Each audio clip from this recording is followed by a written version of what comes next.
We're filming this on a Thursday during Jazz Fest. And if you know, you know. Local Thursday is the day the tourists thin out of the city and the city shows up for itself. No wristbands, no tour groups, just New Orleans people at the fairgrounds doing what they've done for 50 years. It's one of those days that reminds you why people who move here never really want to leave. And every single year, a quiet subset of Jazz Fest visitors never do leave. They come for the music and they stay for the life. So if you're one of the New Yorkers sitting on the fairgrounds infield this week thinking, what would it actually take to live here? This video is your answer. What if the smartest retirement move you could make isn't heading down to Florida, but heading straight to New Orleans instead? I know that sounds like a strange pitch. Most people assume New Orleans is a city people leave, not move to. And honestly, if you look at the broad migration numbers, that assumption has some truth to it. Louisiana ranked as the leading outbound state in 2025 with 66% of tracked moving shipments leaving the state. So why are we talking about moving here? Because buried inside that headline is a story that data doesn't tell, which is that a very specific kind of buyer, high income, culture driven, done chasing square footage in overpriced northern cities, is quietly making this move and finding something they couldn't buy anywhere else. My name is Margaret and I was born and raised right here in New Orleans. And I spent 13 years as a currency trader at Citibank in New York.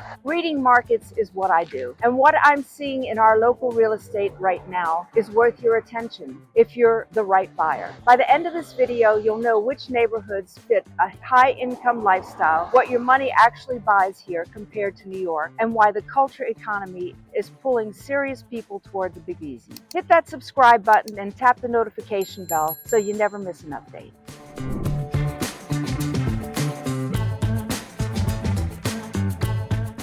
The real cost comparison, New York versus New Orleans. Let's start with the numbers, because the cost story here is genuinely hard to argue with. The median home price in New York City sits well above $750,000. And if you're shopping in Manhattan, you're looking at over $1 million for something relatively modest. At that price, you're typically getting a 2-bedroom condo with no outdoor space, no parking, and monthly maintenance fees that feel like a second mortgage. Bring that same budget to Uptown or Garden District here in New Orleans, and the picture shifts completely. We're talking 3,000 to 4,500 square feet of genuinely architectural character. Greek Revival or Italianate details, original hard floors, private courtyards, off-street parking, and wide wraparound porches shaded by live oaks that took a century to grow. Price per square foot in these neighborhoods typically runs between $250 to $450 compared to $1,200 to $2,000 per square foot in comparable Manhattan neighborhoods. The tax picture matters too. Louisiana has no estate tax, and retirees drawing pension income benefit from state exemptions that meaningfully reduce the overall burden. Property taxes here are among the lowest in the South, and day-to-day costs across groceries, dining, and transportation all run noticeably lower than in New York. Now, one cost I want you to take seriously before we go further: insurance. Flood zone classifications, elevation certificates, and the right coverage structure all affect your annual number in ways that can catch buyers off guard. Our colleague Lester Coe at TWFG Insurance specializes in building a real sample quote based on the actual property you're considering before you ever make an offer. His contact information is in the description below. The financial case here isn't just about spending less. It's about getting dramatically more for a dollar that goes further here than almost anywhere on the East Coast.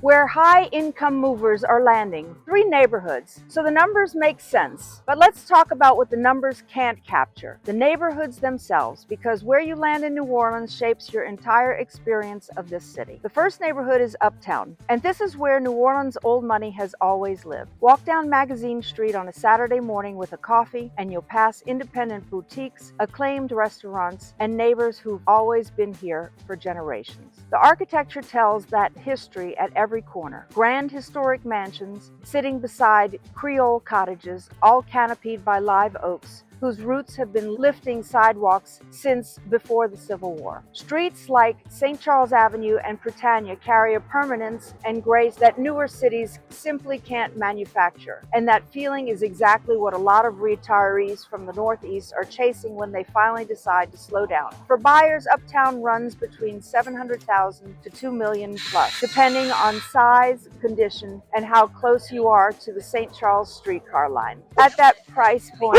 you're getting real architectural detail, original millwork, wide front porches, private side yards, and often a carriage house or guest quarters that could cost a fortune to replicate anywhere else. Tulane and Loyola are both right here, which means strong medical facilities, active cultural programming, and a walkable academic energy that retirees from northern cities tend to find immediately familiar and comfortable. The second neighborhood is the Garden District, and this is the one that generally stops people cold the first time they see it. If Uptown feels elegant, the Garden District feels iconic. Greek Revival and Italianate estates sit behind wrought iron fences, private gardens bloom throughout winter, and the streets are quiet enough that you can hear the streetcar rolling past 2 blocks over. This is one of the most architecturally significant residential neighborhoods anywhere in the country, and buyers who come from New York recognize that value fast because they understand what genuine scarcity does to long-term appreciation.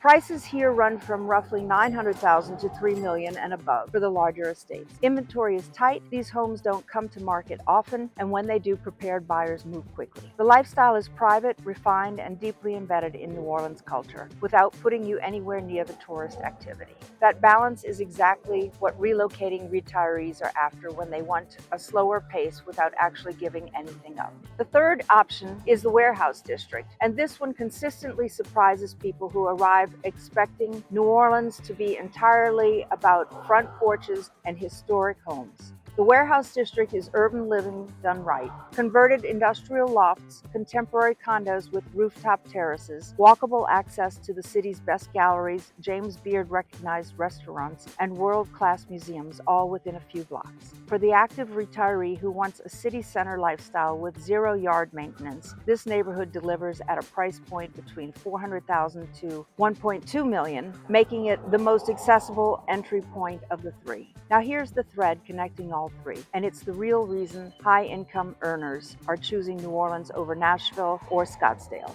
The festival calendar, the culinary scene, the music heritage, the arts infrastructure. None of it is manufactured for visitors. It's woven into daily life in a way that becomes obvious the moment you actually live inside it. People who make this move aren't tolerating the culture as a backdrop. They're moving because of it. And that distinction matters enormously for the buyer who has already accumulated everything money can buy and is now looking for something money alone can't produce. Addressing the real concerns head on. Let's be direct, because you deserve straight answers rather than a sales pitch. The first question is always crime. New Orleans has real crime challenges, and I won't pretend otherwise. But neighborhood selection matters enormously in this city, and Uptown and the Garden District consistently show incident rates well below the city average. These are established, well-resourced residential communities with strong neighborhood associations and active infrastructure that genuinely looks out for residents. The new mayor has made public safety a clear priority, and the direction of that effort is encouraging. Crime in New Orleans is concentrated in specific corridors, and buyers who work with a knowledgeable local agent navigate that reality successfully every day. The second concern is flood zones and insurance. And this is the one I want you to take seriously rather than dismiss. Insurance is a real line item in your budget, and you need to understand it before you make an offer on a property. Elevation certificates, flood zone classifications, and coverage structure all affect your annual cost in ways that genuinely matter. That's exactly why we refer buyers to Lester Co. at TWFG Insurance early in the process. A real sample quote based on the specific property you're considering gives you a clear, honest picture of your full carrying costs before you're committed to anything. His information is in the description. On hurricanes, New Orleans residents manage storm season the way New Yorkers manage a blizzard. It becomes part of how you live. Elevated properties and newer construction have changed the risk profile considerably since Katrina, and the city's flood infrastructure has improved substantially over 2 decades. This is a manageable reality for buyers who go informed. Healthcare is strong. Tulane Medical Center, Ochsner Health System, and El UCMC Health together provide major medical coverage across the metro, comparable to what you'd find in a mid-sized northern city. Every city carries trade-offs. New York has its own: the cost, the winters, the pace that wears you down over decades. The question is whether New Orleans trade-offs are worth what you receive in return. And for the right buyer, that answer tends to arrive pretty quickly.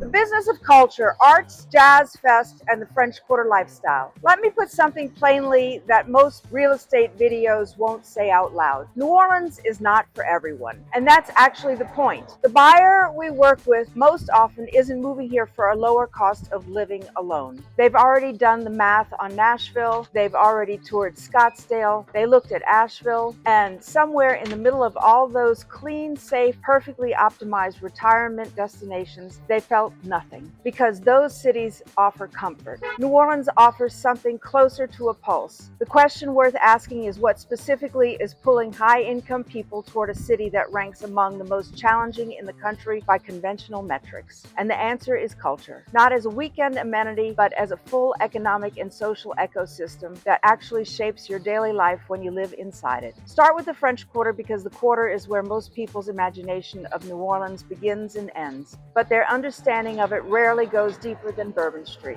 The residential French Quarter is an entirely different experience. We're talking about some of the oldest architecture in the country: Spanish colonial buildings with interior courtyards, cast iron balconies, and proportions that simply don't exist in newer American cities. The streets are narrow by design, scaled for human movement rather than automobiles, which creates a walkability that feels more like a European city than anything you'd find in the American South. Residents of the residential quarter walk to their coffee, to their butcher, to their gallery, to dinner, not as an exercise in lifestyle optimization, but because it's the natural rhythm of a neighborhood built before cars rewrote American urban planning. For buyers considering the quarter specifically, it's worth knowing what the residential sections, particularly along Esplanade Avenue and the quieter side streets off Royal and Charters, attract buyers who want to own a piece of something genuinely irreplaceable. These properties don't appreciate on the same curve as a suburban subdivision because they're not competing in that market. They're competing with pied-à-terre buyers, art collectors, and people who understand what sits on those lots cannot be rebuilt at any price. Now, Jazz Fest. And I want to spend real time here because this festival is not a side note to the New Orleans lifestyle story. For a very specific kind of buyer, the high-income, culturally driven person this video is made for, Jazz Fest is often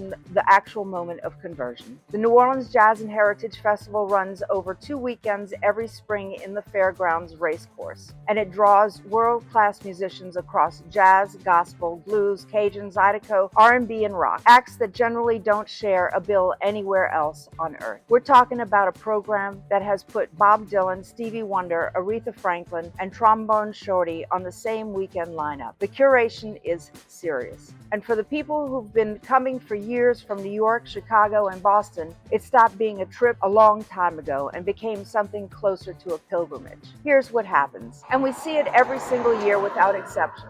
Someone flies down for Jazz Fest. Maybe it's their 3rd time, maybe their 10th. They're staying in a rented house in Uptown or Mid-City, and somewhere between the crawfish bread and the fest and the late night set at Frenchmen Street, something shifts. They stop experiencing New Orleans as a visitor and start experiencing it as a resident. They walk home from the fairgrounds through neighborhoods lined with live oaks, past porches full of neighbors they don't know yet, and they think, why am I leaving on Sunday? This is the Jazz Fest migration. It's real, it happens every year, and it's one of the more consistent pipelines of serious buyers into this market. For residents, Jazz Fest isn't a destination event. It's something you walk to, something your neighbors volunteer at, something that fills the air across entire zip codes for 2 straight weekends. And that walkability matters more than people expect when they're choosing where to land. Gentilly and Mid-City are the 2 neighborhoods closest to the fairgrounds, and buyers who prioritize the festival lifestyle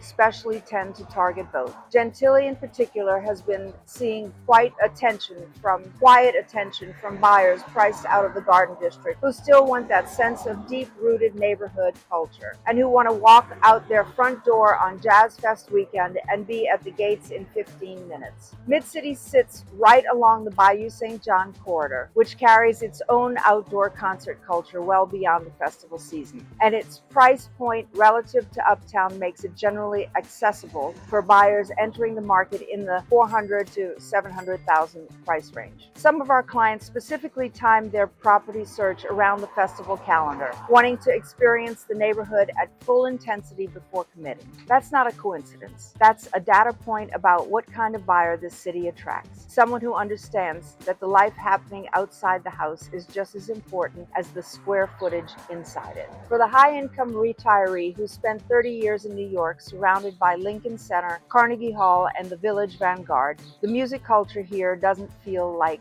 a novelty. It feels like something they've always valued, except now it's not ticketed events in a formal hall. It's Sunday second-line parades moving through your block. It's brass bands at a neighborhood funeral that somehow becomes a celebration. It's Frenchman Street on Tuesday night when you weren't planning to go out. The music here is ambient in a way that no other American city has managed to replicate. And for a certain buyer, that ambient quality is worth more than a larger lot in a quieter zip code. The broader arts infrastructure here matters too, and it's worth understanding the economic weight it carries. New Orleans has one of the highest concentrations of working musicians per capita of any American city.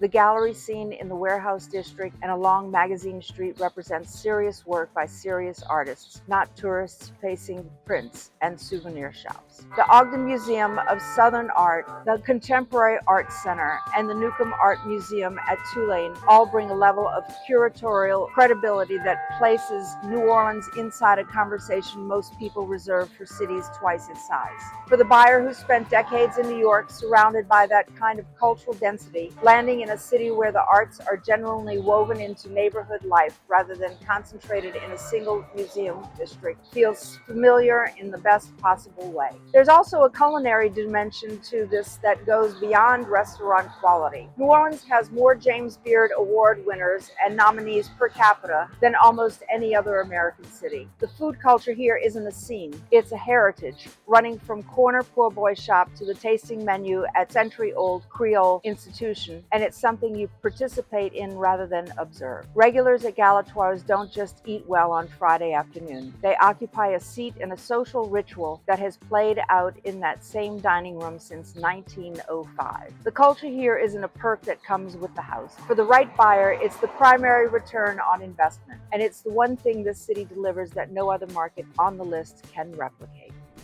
Market analysis, luxury home sales, and inbound migration trends. Here's where I want you to be genuinely honest with you, because this channel is built on straight talk, not on telling you what sounds good. The broad picture for Louisiana is not flattering. We covered that at the top. 66% of tracked moves are outbound. The city's overall population has declined, and younger professionals are leaving for Texas and Florida in real numbers. If you're coming to this video looking for a boom market narrative, the data won't give you one. What it will give you, if you look closely, is a more interesting story about who is actually buying here and what they're buying.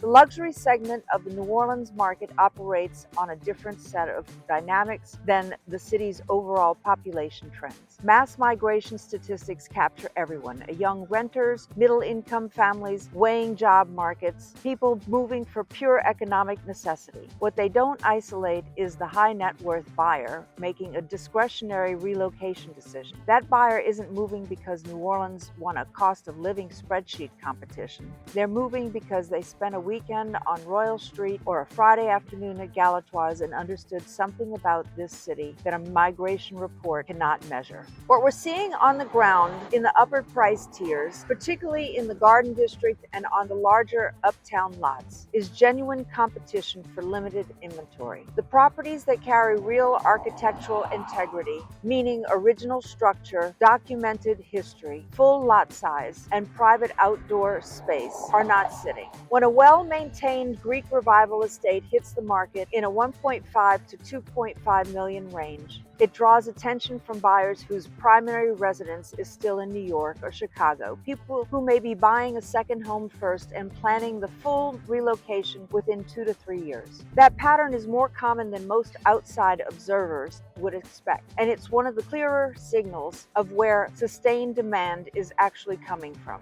There's also a second season dynamic in this market that serious buyers should understand. During Jazz Fest, luxury rental demand spikes across Uptown, the Garden District, and Mid-City, with short-term rates that can run $5,000 to $15,000 for a 2-week stretch on a larger historic property. That's not a side business. It's a meaningful offset against annual carrying costs, and it's one reason some buyers deliberately acquire properties with carriage houses or guest quarters. But more relevant than the rental income is what the festival season does to buyer psychology. People who have rented in the same house in Uptown for 3 straight Jazz Fests start asking their host what they paid for it.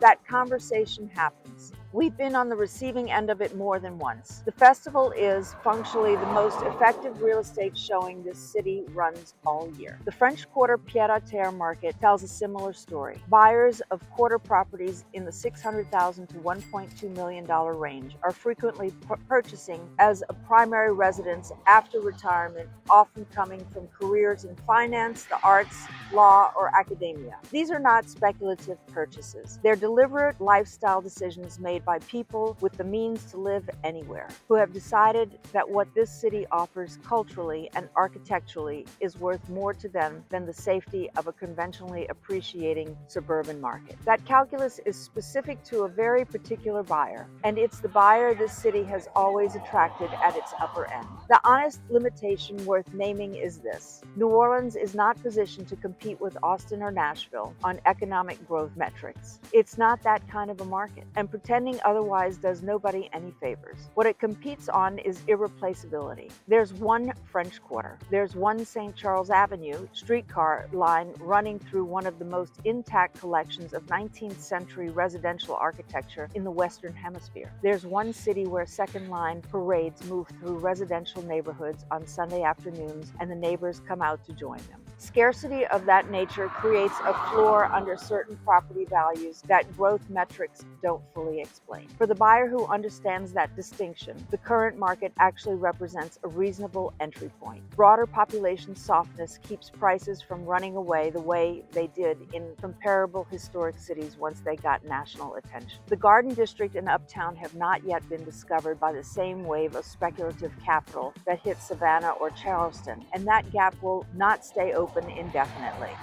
Buyers from northern cities who've watched historic urban neighborhoods reprice by 40 and 50% over a decade tend to recognize that window when they see it. The final point on this lifestyle is lifestyle ROI, because it's the frame that actually applies to the people making the decision. If you're 58, financially secure, and choosing between a paid-off condo in Manhattan Tower or a Garden District estate with a private courtyard and a 100-year-old magnolia tree, the relevant question isn't which market will grow fast. It's which life you want to be living in 10 years. For the buyer the city is built for, that answer has been consistent for a long time.